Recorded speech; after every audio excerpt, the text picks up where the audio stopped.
Our secret taste recipe is to cook with lemon care. Kutties Healthy Samayal.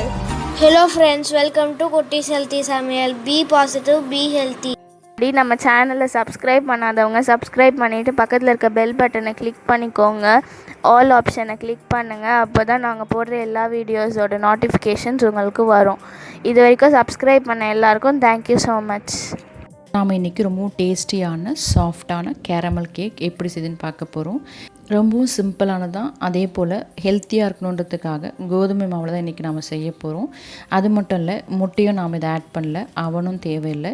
So beginners கூட ஈஸியாக செஞ்சுக்கலாம். அந்தளவுக்கு ரொம்பவும் டேஸ்டியான பேக்கரி ஸ்டைலில் சாஃப்டான கேக் ரெசிபி வீட்லேயே எப்படி செய்யுதுன்னு பார்க்கலாம் வாங்க. இதுக்காக முதல்ல நாம் ஒரு 1/4 கப் சுகர் எடுத்துக்கலாம். கடாய் நல்லா சூடான பிறகு அதில் இந்த சுகரை ஆட் பண்ணி நம்ம கேரமல் ரெடி பண்ண போகிறோம்.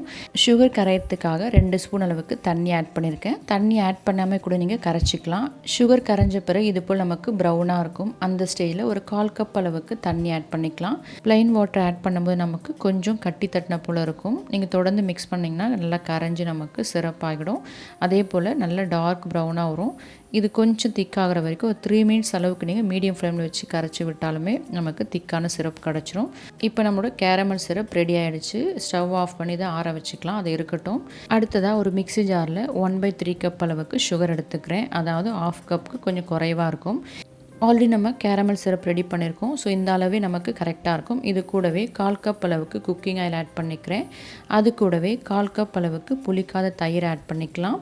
சுகர் நல்லா கரையிற அளவுக்கு மிக்ஸி ஜாரில் நம்ம அரைச்சி எடுத்துக்கலாம். இப்போ இதுவும் ரெடியாக இருக்குது.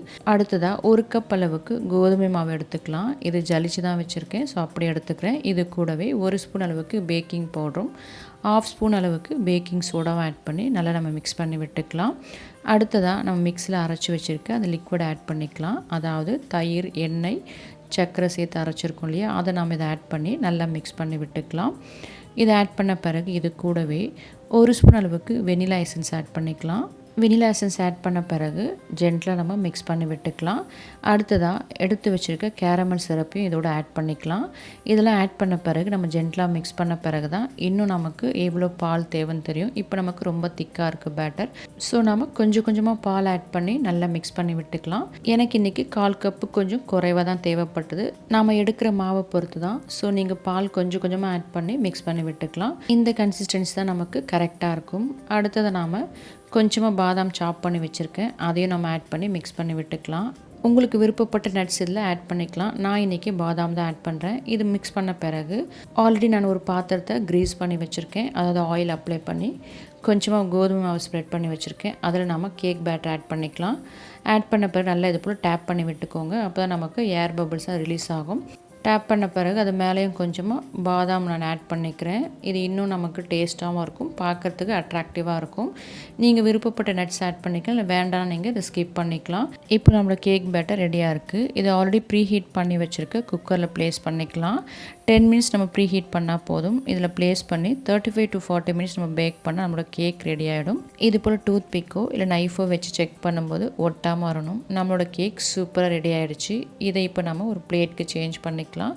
ஆறின பிறகு நல்லா பீசஸ் போட்டுக்கலாம். பாருங்கள், கேக் ட்ரேலேருந்து அப்படியே ஈஸியாக நமக்கு கேக் வந்துடுச்சு. அந்தளவுக்கு சூப்பராக பேக் ஆகிருக்கு.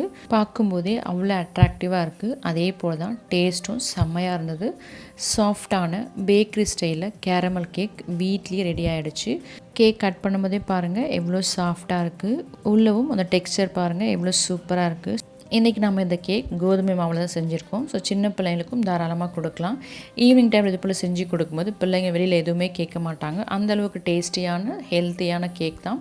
ஸோ நீங்களும் இது போல் செஞ்சு பார்த்துட்டு உங்கள் டேஸ்ட், உங்கள் எக்ஸ்பீரியன்ஸ் எனக்கு கமெண்ட் பண்ணுங்கள். மறக்காமல் லைக் பண்ணுங்கள். ஃப்ரெண்ட்ஸ் அண்ட் ஃபேமிலிக்கு ஷேர் பண்ணுங்கள். தொடர்ந்து சப்போர்ட் பண்ணுங்கள். தேங்க்யூ. Yummy tasty. நீங்களும் ட்ரை பண்ணுங்கள், என்ஜாய் பண்ணுங்கள், ஹெல்த்தியாக இருங்க.